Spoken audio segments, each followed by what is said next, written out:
Hello and welcome back students. ये हमारा एपिफाइटोटिक्स का थर्ड एंड लास्ट पार्ट है। ओके, पिछले वीडियो में हमने पैथोजेनिक फैक्टर्स की बात की थी, तो ये दो फैक्टर्स रह गए थे पिछले वीडियो में। इसको हम यहाँ पर इनकॉर्पोरेट कर लेते हैं। सबसे पहले हमने होस्ट फैक्टर्स पढ़े थे, फिर पैथोजेनिक फैक्टर्स में से हमने बात की थी एग्रेसिवनेस और विरुलेंस पैथोजन की। उसके बाद उनका अमाउंट ऑफ इनोक्यूलम कितना प्रेजेंट रहता है, उस पर भी एपिडेमिक्स डिपेंड करती है। और थर्ड हमने बात की थी उनके मोड ऑफ रिप्रोडक्शन की, कि जो पैथोजन है वो मोनोसाइक्लिक है या पॉलीसाइक्लिक है।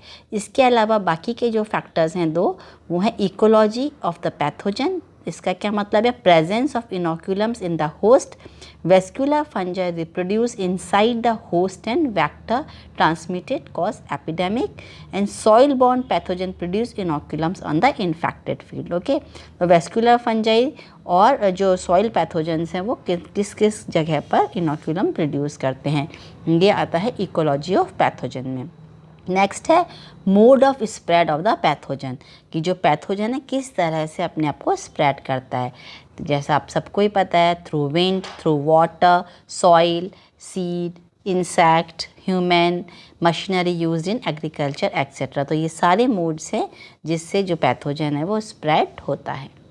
चलिए, host factors and pathogenic factors के अलावा नेक्स्ट फैक्टर है हमारा एनवायरमेंटल फैक्टर। सबसे पहले उसमें हम बात करते हैं टेम्परेचर की। So host effect, high temperature break the host resistance, specially horizontal resistance. Then pathogenic effect, high temperature increases the growth of pathogen but low temperature reduce the amount of inoculum, also reduce the movement of the vector. तो temperature host को और pathogen को किस तरह से effect करता है। Then activates resting stage, जो टेम्परेचर की बात करते हैं हम, effects germination of spores and penetration into host. Example, soil borne pathogen produce inoculums on the infected field. Water on leaves, humidity, splashing water distributes inoculum. Leaf wetness, best indicator but difficult to measure. ये सारे किसके हैं? Moisture factors के। तो different जो temperature है वो host और पैथोजन के लिए कौन सा टेम्परेचर फेवरेबल है, और मॉइस्चर हमेशा स्पोर्स को चाहिए ही रहता है जर्मिनेशन के लिए। तो कंडीशंस जब मॉइस्ट होती हैं तो हम देखते हैं कि जो डिजीज़ है वो ज़्यादा तेज़ी से फैलती है। Moisture, effect of foliage density on development of Phytophthora infestans during a period of partly favorable weather, May June, and of very favorable weather, that is November and December. तो ये ग्राफ देख सकते हैं आप कि नवंबर एंड दिसंबर के अंदर disease incidence कितना है, और ज़्यादा है, और मई जून के अंदर एक थोड़ा उससे कम है। तो जो मॉइस्चर है वो एक मेन इफेक्ट है डिजीज़ अकरेंस का।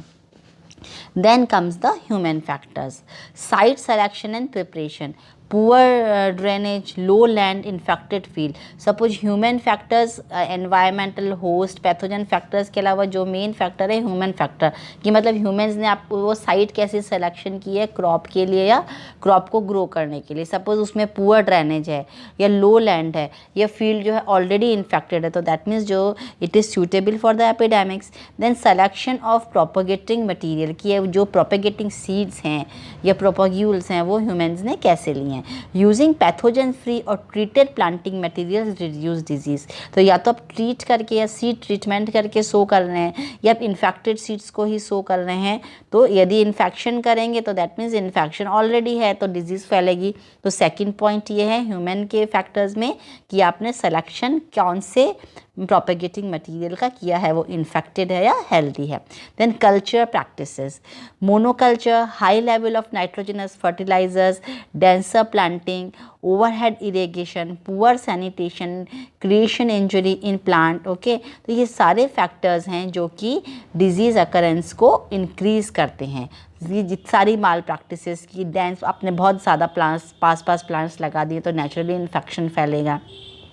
सैनिटाइजेशन नहीं है आपका, है ना, कोई एग्रीकल्चर इम्प्लीमेंट्स आपके इन्फेक्टेड हैं, तो ये सारी चीज़ें डिजीज़ को इंक्रीज़ करती हैं। Then disease control, cultural, biological, chemical control reduce the epidemic. तो डिजीज़ कंट्रोल ह्यूमंस किस तरह से करते हैं? कल्चरल प्रैक्टिसेस होती हैं उनकी, कि किस बायोलॉजिकल, केमिकल कंट्रोल से भी हम डिजीज़ को कंट्रोल कर सकते हैं। उसके बाद जो फिफ्थ फैक्टर है वो है time factor. Disease development is also affected by time, that means season off the year. कुछ पर्टिकुलर सीजन्स हैं जब बहुत ज़्यादा कंडीशंस फेवरेबल होती हैं, मतलब ना बहुत हाई टेम्परेचर होता है ना बहुत लो होता है और मॉइस्चर भी अवेलेबल होता है, ओके। तो वहाँ पर क्या होएगा? डिजीज़ अकरेंस उन टाइम पीरियड में ज़्यादा होगा। Duration and frequency and favourable temperature and range, same cheese. Appearance of vectors, vectors जब जिस मौसम में अपीयर ज़्यादा होंगे तो डिजीज़ ज़्यादा स्प्रेड होएगी। Then implications for disease management strategies. Monocyclic diseases reduce the amount of primary inoculum और affect the efficiency of invasion by the primary inoculum. क्योंकि मोनोसाइक्लिक डिजीजेज सिर्फ किससे फैलती हैं? प्राइमरी इनोकुलम से। तो हमें क्या करना चाहिए? उनकी जो अमाउंट ऑफ प्राइमरी इनोकुलम है उसको रिड्यूस करने के लिए हमें इस तरह से डिजीज़ को मैनेज करना चाहिए।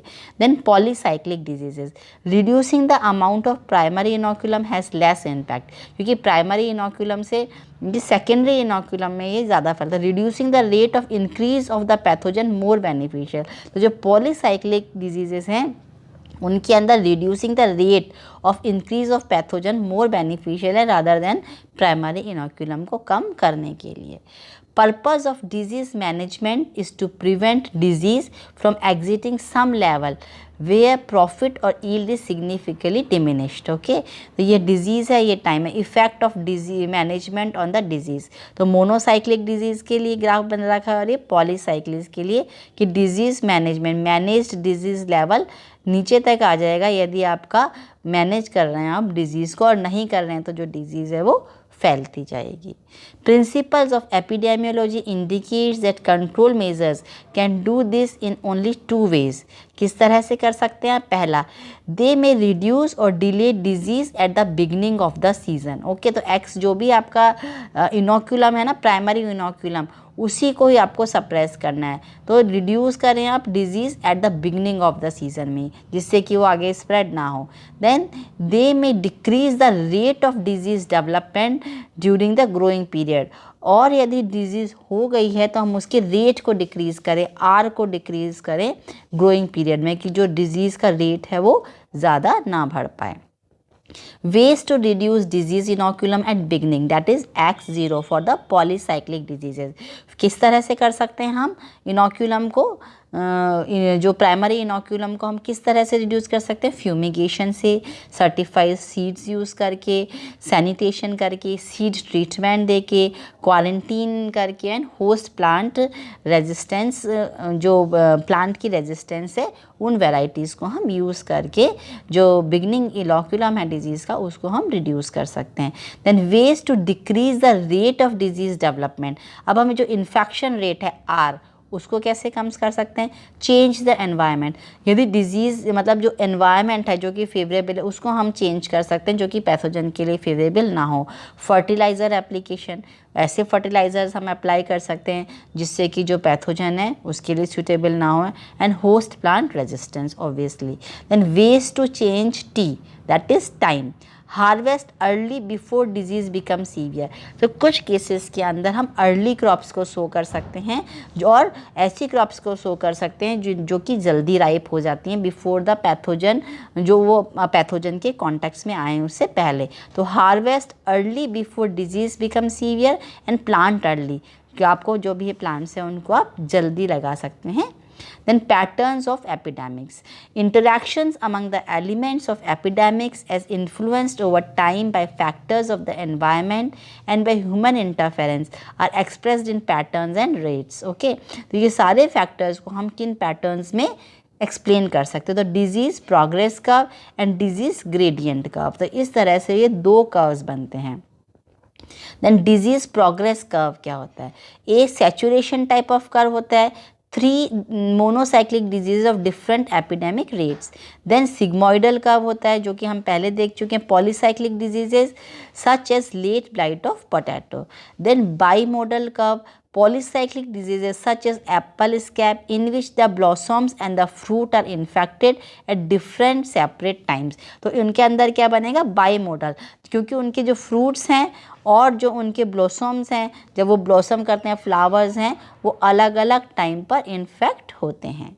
तो ये आप कर्व्स दे सकते हैं फ्रॉम द बर्ड, अलग अलग टाइप के हैं टाइम डिलेज, और ये डिफरेंट जो भी हमने पहले एक्सप्लेन किए हैं वो कर्व्स यहाँ पर शो हो रखे हैं। तो just go through this curves. Then disease gradient curve क्या होता है? Disease gradient curve, the percentage of disease and the scale for disease very with the type of pathogen or its method of dispersal, being small for soil borne pathogens or vectors and larger for the airborne pathogens। तो मतलब जो percentage of disease and scales of distance है वो very करता है type of pathogen का। मतलब जो सॉइल पैथोजेंस हैं, जो सॉइल बॉर्न पैथोजन हैं, वो बहुत कम तेज़ी से फैलते हैं as compare to the air borne pathogens. Simple सी बात है ना, एयर से वो ज़्यादा दूर तक फैल सकते हैं और बहुत तेज़ी से फैलते हैं as compare to the soil. The progress of an epidemic measured in terms of changes in the number of lesions per the or the amount of diseased tissues and the number of diseased plant as spread over distance is called disease gradient curve। तो what is disease gradient curve? और ये curve यहाँ पर show हो रहा है। That means उनका जो मोड ऑफ डिस्पर्सल है उस पर डिपेंड करती है डिजीज़ की रेट, की डिजीज़ अकरेंस की रेट एयरबॉर्न डिजीजेज में ज़्यादा होगी as compare to the soil borne diseases. तो कंपैरिजन ऑफ डिजीज साइकिल्स आप देख सकते हैं, survival, dispersal and infection.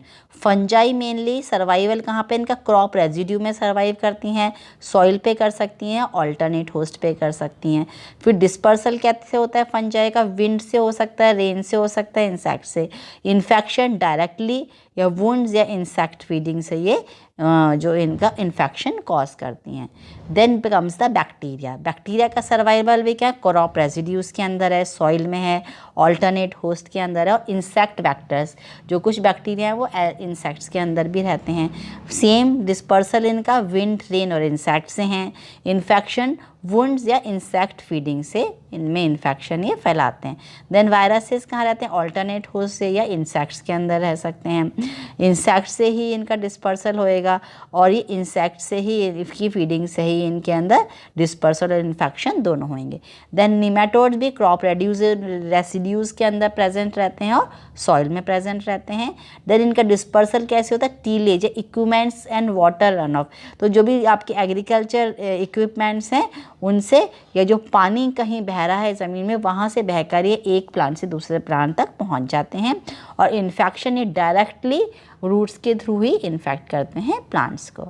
Okay, thank you so much. This is all about एपिफाइटोटिक्स।